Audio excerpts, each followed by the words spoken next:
This happened long ago when I was renting a small house in the town that I got my first real big girl job at. It was a small one-floor house with 2 bedrooms, 1 bathroom, and just enough living space for myself and occasionally hosting some people. I had been living there for a few weeks already. All was fine. The landlord, who I'll just call Michelle, was really friendly and understanding. I think she rented to me because she didn't want a male renting out her house. I'll skip unnecessary details and get right to the point. Something very weird started happening a few weeks into living there. One regular work night, I got a knock at the door. I went to the other side and said, "Who is it?" and no one responded. I didn't open it. No one should be knocking on my door late at night. It was early the next morning. I had finished getting ready for work and was about to leave. I opened my front door and saw a big post-it note taped to the storm door.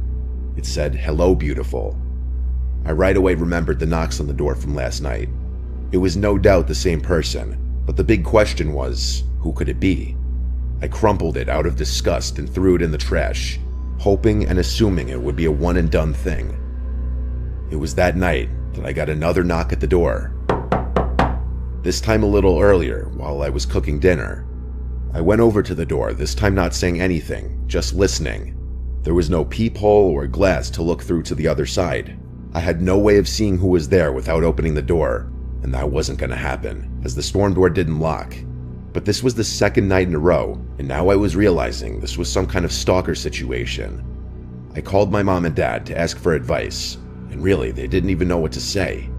My dad, who was a retired police officer, said that if I called the cops, they wouldn't really be of any help unless they were catching the person in the act. My dad advised me to not go outside late at night for a while, don't answer the door, and if it persists, that he'd come to town and spend a few days with me. So that was the advice I followed. The next morning, the first thing I did was check the storm door for another note, and part of me died inside when I saw another note stuck to the glass. This one said, "I like to watch you."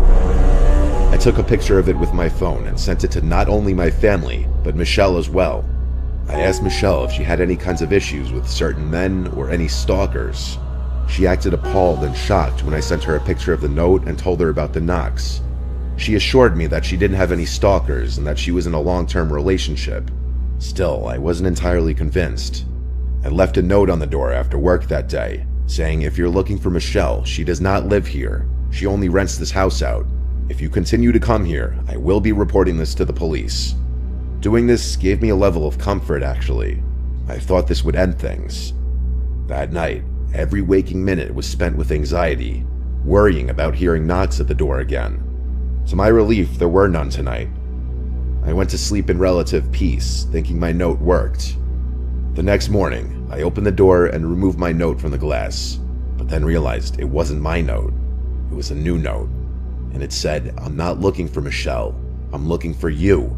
And then it said my name, followed with, "I like watching you," like it said in the previous note.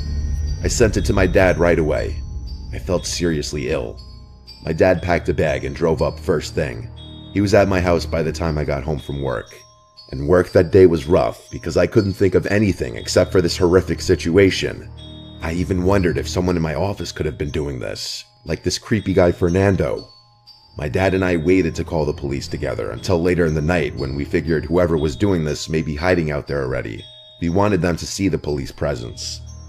We spoke with an officer outside. My dad said it must have been a busy night since they only sent one. My dad, being a retired police officer, obviously didn't hurt in this whole situation.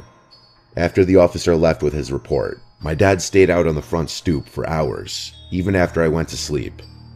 Obviously the person didn't return that night, and I moved out once I was able to pack all my things. Michelle was completely understanding.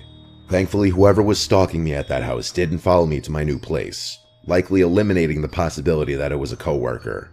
So I will likely never know who it was.